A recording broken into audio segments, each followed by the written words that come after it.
Hello friends, welcome back to Maths Forever. So in today's video we are going to learn about complementary angles identities plus some more identities which will help you in solving the prove that type questions.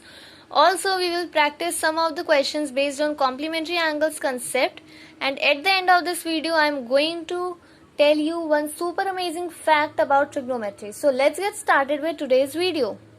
सबसे पहले complementary angles होते क्या हैं? Complementary angles वो होते हैं जिनका सम 90 degree होता है. अगर आपको एक राइट एंगल ट्रायंगल यहाँ पे गिवन है तो यहाँ पे एंगल भी 90 डिग्री है, तो अल्फा प्लस थीटा का वैल्यू भी 90 डिग्री होगा by using the concept of angle sum property of a triangle. तो मैं इस कॉम्प्लीमेंट्री एंगल के कंसेप्ट को प्रूव करने के लिए अल्फा का वैल्यू 90 डिग्री माइनस थीटा लूंगी. अब अल्फा का वैल्यू 90 डिग्री माइनस थीटा ले रही हूँ, तो फर्स्ट पार्ट देखते हैं कैसे सॉल्व करेंगे. A B by A C is equals to A B by A C हमारा बिल्कुल जनरल कंसेप्ट होता है. अब ए बी बाई ए सी को दो अलग अलग तरीके से मैं कैसे लिख सकती हूँ. अगर मैं थीटा के रिस्पेक्ट में लिखूँ तो ए बी बाई ए सी हो जाएगा साइन थीटा. अगर मैं अल्फा के रिस्पेक्ट में लिखूँ तो ए बी बाई ए सी हो जाएगा कॉस अल्फा. अल्फा की जगह 90 डिग्री माइनस थीटा सब्सटीट्यूट कर देंगे, sine theta is equals to cos 90 degree minus theta आ जाएगा. अब आइए सेकंड पार्ट देखते हैं. सेकंड पार्ट में B C by A C is equals to B C by A C, ये हमारा अगेन जनरल कंसेप्ट होता है. अब बी सी बाई ए सी को मैं दो तरीके से कैसे लिख सकती हूँ. तो B C by A C with respect to angle theta हो जाएगा cos theta, B C by A C with respect to angle alpha हो जाएगा साइन अल्फा. तो cos theta is equals to sine alpha, alpha की जगह 90 degree minus theta substitute कर देंगे and cos theta is equals to sine 90 degree minus theta आ जाएगा. तो आइए अब हम फर्दर देखते हैं. ठीक है, तो यहाँ पे अब थर्ड देखते हैं. A B by B C is equals to A B by B C. तो अब A B by B C को दो तरीके से कैसे लिख सकती हूँ. पहले थीटा के रिस्पेक्ट में लिखूंगी A B by B C जो हो जाएगा tan थीटा, और अल्फा के रिस्पेक्ट में लिखूंगी तो हो जाएगा A B by B C cot alpha. Alpha की जगह 90 डिग्री माइनस थीटा सब्सटीट्यूट कर देंगे तो tan theta is equals to cot 90 degree minus theta आ जाएगा. अब फोर्थ पार्ट देखते हैं. B C by A B is equals to B C by A B. ठीक है, B C by A B is equals to B C by A B. तो theta के respect में हो जाएगा कॉट थीटा, अल्फा के respect में क्या हो जाएगा tan अल्फा. अगेन अल्फा की जगह 90 डिग्री माइनस थीटा का substitution, cot theta is equals to tan 90 degree minus theta में मिल जाएगा. अब आइए हम फिफ्थ पार्ट देखते हैं. फिफ्थ पार्ट में A C by A B is equals to A C by A B. तो ए सी क्या हो जाएगा यहाँ पे, ए सी बाई ए बी क्या हो जाएगा थीटा के रिस्पेक्ट में कॉसेक थीटा, और A C by A B with respect to angle alpha हो जाएगा सीकेंट अल्फा. अगेन अल्फा की जगह 90 डिग्री माइनस थीटा का सब्सटीट्यूशन होगा और cosec theta is equals to sec 90 degree minus theta आपको मिल जाएगा. सिक्स्थ पार्ट देखते हैं. इसमें आपको A C by B C is equals to A C by B C को दो अलग अलग तरीके में लिखना है. तो A C by B C with respect to angle theta क्या हो जाएगा सीकेंट थीटा. ठीक है, और A C by B C with respect to angle alpha हो जाएगा कॉसेक अल्फा. अल्फा की जगह 90 डिग्री माइनस थीटा सब्सटीट्यूट कर देंगे, आपको मिल जाएगा secant theta is equals to cosec 90 degree minus theta. I hope आपको कॉम्प्लीमेंट्री एंगल्स के आइडेंटिटीज वाला कंसेप्ट अच्छे तरीके से समझ में आया होगा. तो आइए अब फर्दर इस वीडियो में देखते हैं. अब हम कुछ और आइडेंटिटीज के बारे में पढ़ने वाले हैं जो आपको हेल्प करेंगी प्रूव दैट वाले क्वेश्चंस को सॉल्व करने के लिए. सबसे पहले tan theta into cot theta. tan theta क्या होता है sine theta by cos theta, cot theta क्या होता है cos theta by sine theta. Sine theta cos theta cancel हो जाएगा, 1 आ जाएगा. तो आप कह सकते हैं tan theta into cot theta 1 है. Cos theta is equals to 1 upon sec theta होता है, यानी कि cos theta is the reciprocal of sec theta.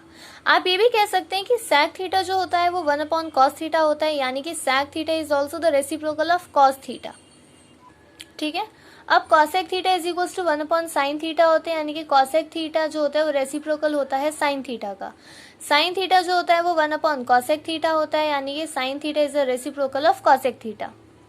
tan theta जो होता है 1 अपॉन कॉट थीटा होता है, यानी कि tan theta is the reciprocal of cot theta. Cot theta is equals to 1 upon tan theta होता है, that is cot theta is the reciprocal of tan theta. tan theta होता है sine theta by cos theta, cot theta होता है cos theta by sine theta. ठीक है, ये मैंने आपको शायद लेक्चर 2 में भी बताया होगा, कॉम्प्लीमेंट्री एंगल्स का तो नहीं, लेकिन tan थीटा क्या होता है sine theta by cos theta, cot theta क्या होता है cos theta by sine theta.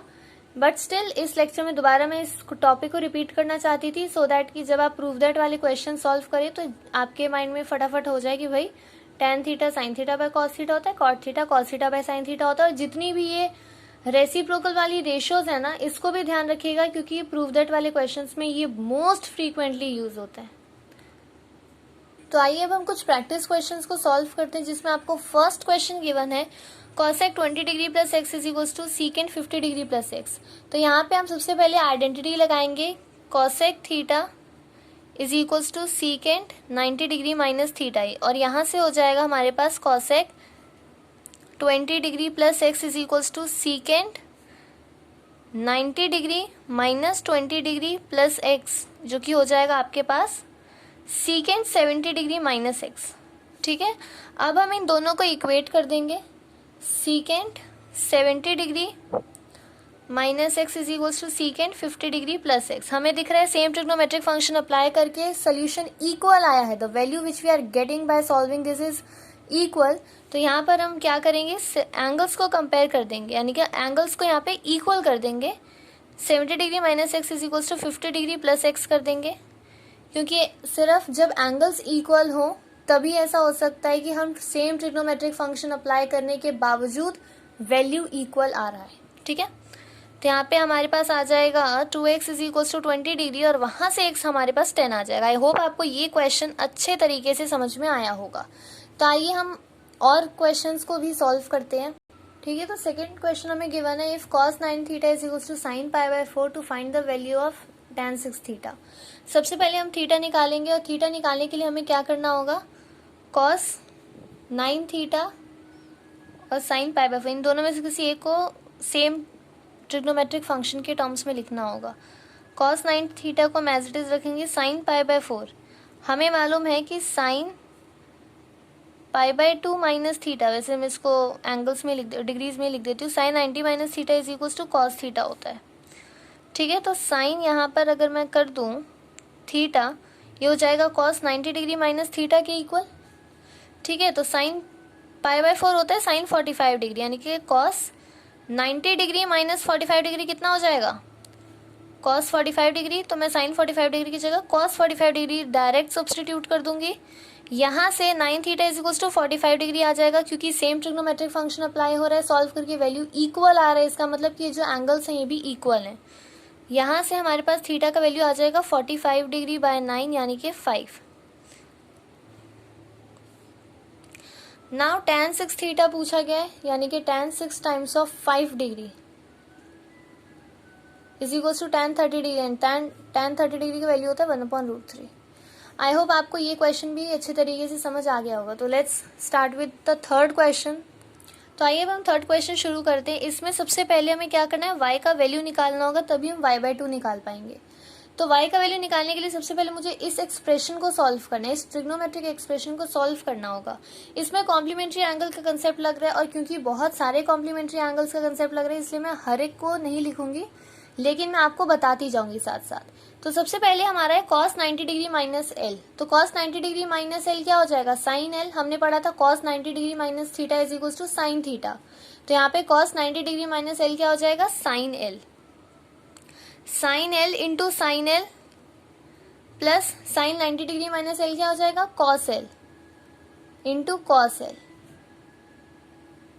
ठीक है, अब हम क्या करेंगे, सीकेंट 90 डिग्री माइनस एम क्या हो जाएगा, cos secant M into sine M, और cot 90 डिग्री माइनस एम क्या हो जाएगा, tan M into cot M. ठीक है, आप डायरेक्ट आप क्या करिए, cos 90 degree minus theta is equal to sine theta.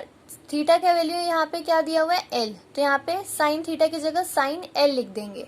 Sign L इधर एज इट इज आ गया। फिर साइन 90 डिग्री माइनस थीटा क्या होता है, cos थीटा, तो साइन 90 डिग्री माइनस एल है, तो थीटा एल है। अगेन हम यहाँ पे cos एल लिख देंगे। cos थीटा हम लिखते हैं, cos थीटा ना लिखे हम cos एल लिख देंगे। अगेन सेम cos एल से multiplication divided by secant 90 degree minus M. तो सीकेंट 90 डिग्री माइनस थीटा क्या होता है, कोसिकेंट थीटा। थीटा यहाँ पे एम है, तो आप कोसेक एम लिख दीजिए इंटू साइन एम आपको गिवन है, plus cot 90 degree minus M क्या हो जाएगा, tan एम। हमने पढ़ा cot 90 degree minus theta is equal to sine theta.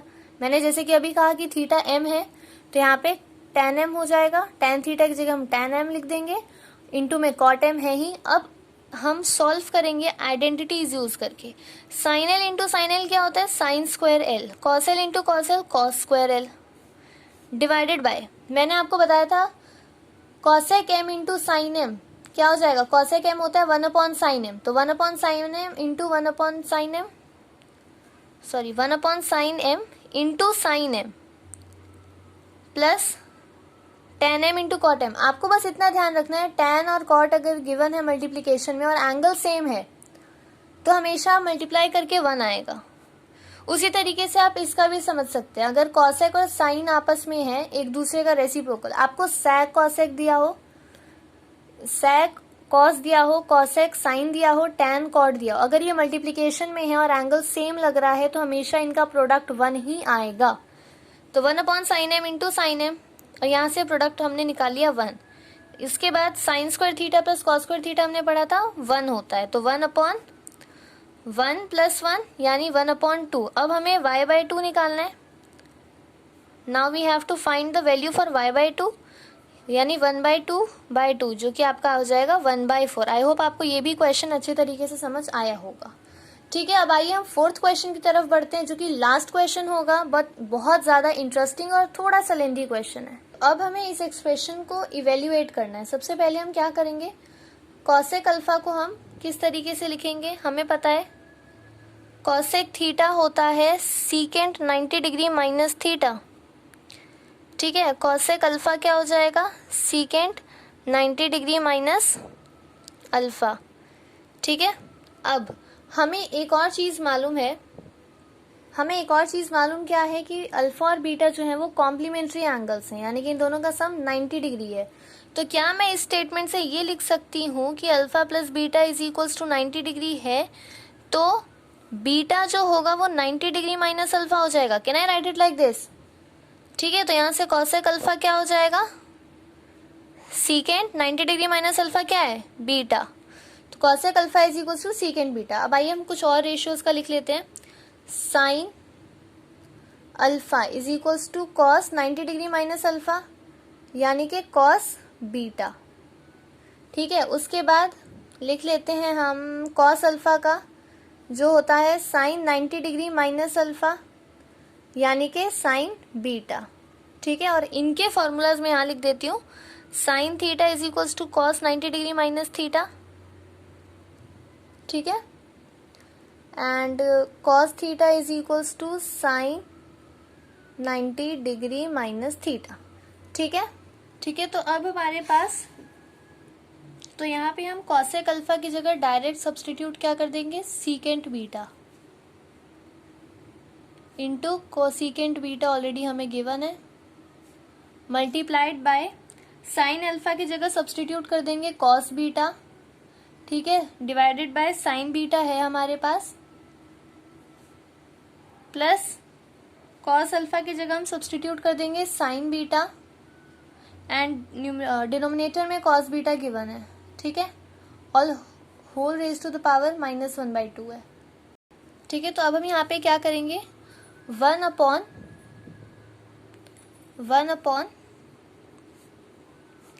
Root cos beta into sine beta हम लिख लेंगे। उसके बाद फिर यहाँ पे कॉस स्क्वायर बीटा हो जाएगा एलसीएम लेने पर, और यहाँ पर साइन स्क्वायर बीटा हो जाएगा divided by cos beta into sine beta whole raise to the power -1/2। ठीक है, अब आप यहाँ पे देख सकते हैं 1 upon root cos beta into sine beta है। ठीक है, और कॉस स्क्वायर थीटा और साइन स्क्वायर थीटा क्या होता है, एंगल सेम हो, कॉस स्क्वायर और साइन स्क्वायर आपस में हो तो 1 हो जाता है। तो 1 upon cos beta into sine beta whole raise to the power -1/2, यानी कि मैं इसको किस तरीके से लिख सकती हूँ, root cos beta into sine beta है। ठीक है, ये हो जाएगा 1 upon root cos beta into sine beta but whole raise to the power -1। अब इस -1 के साइन को हटाने के लिए पावर में मुझे इसको रेसिप्रोकल करना होगा। ठीक है, आपने एक लॉ पढ़ा होगा 8th क्लास में, a raise to the power m is equals to 1 upon a raise to the power -m। इस तरीके से एक लॉ है, आप उसको अगर देखें तो उससे भी आप ऐसे कर सकते हैं क्वेश्चंस को सॉल्व, जहाँ पे आपको समझ ना आए -1 कैसे हटाना है फ्रॉम द पावर। तो ये क्या हो जाएगा, root cos beta into sine beta. तो आप यहाँ से देख सकते हैं सेम है, हम यहाँ से कैंसिल कर देंगे, डायरेक्ट आपके पास 1 एज आंसर आ जाएगा। तो आई होप आपको ये क्वेश्चन भी और अच्छे तरीके से समझ आया होगा। तो आइए अब हम डिस्कस करते हैं वो सुपर अमेजिंग फैक्ट। अब आप लोगों ने एंगल ऑफ एलिवेशन के बारे में शायद सुना हो। एंगल ऑफ एलिवेशन क्या होता है? ये एक एंगल होता है जो कि फॉर्म होता है ऑब्जर्वर आई से, मतलब कि जो पर्सन खड़ा है वो अगर हॉरिजॉन्टल लेवल के ऊपर देख रहा है तो हमेशा एंगल ऑफ एलिवेशन बनेगा। ठीक है, एंगल ऑफ एलिवेशन हमेशा लाइन ऑफ साइट और हॉरिजॉन्टल लेवल के बीच में बनता है। अगर आप यहाँ पर इस फिगर को देख रहे होंगे तो ये एक पर्सन है, ठीक है, इसके यहाँ पर आईज हैं और ये अगर पॉइंट ए की तरफ देख रहा है और अपने लेवल से ऊपर यानी कि हॉरिजॉन्टल लेवल से ऊपर देख रहा है तो हमेशा एंगल ऑफ एलिवेशन ही रहेगा। प्लस में आप एंगल ऑफ एलिवेशन देख सकते हैं जो उसका ऑब्जर्वर के आई से जो लाइन फॉर्म हो रहा है, जिसको हम यहाँ पे बोलेंगे लाइन ऑफ साइट मैथमेटिकल वे में, और जो हॉरिजॉन्टल लेवल है, ठीक है, तो हॉरिजॉन्टल लेवल और लाइन ऑफ साइट के बीच में जो एंगल फॉर्म होता है उसको हम कहते हैं एंगल ऑफ एलिवेशन। ठीक है, सो हम इस कंसेप्ट के बारे में और डिटेल में पढ़ेंगे वैसे चैप्टर 9 एप्लीकेशंस ऑफ ट्रिग्नोमेट्री में। सो अभी के लिए ये एक एज अ फैक्ट मैंने इसीलिए दिया सो दैट आप खुद से इस कंसेप्ट को और अपनी लाइफ को रिलेट कर सकें। फॉर एग्जाम्पल एक पर्सन है जो कि कुतुब मीनार के टॉप को देख रहा है, तो वहां पे आप खुद सोचिए एंगल ऑफ एलिवेशन बनेगा या एंगल ऑफ डिप्रेशन बनेगा। अगर हम किसी एलिवेटेड प्लेस से खड़े होके टावर के टॉप को देख रहे हैं तो वहां पर उस केस में एंगल ऑफ डिप्रेशन कब बनता है, एलिवेशन कब बनता है, तो ये भी हमें पता होना चाहिए क्योंकि हम नेक्स्ट चैप्टर में इसी के बारे में पढ़ने वाले हैं।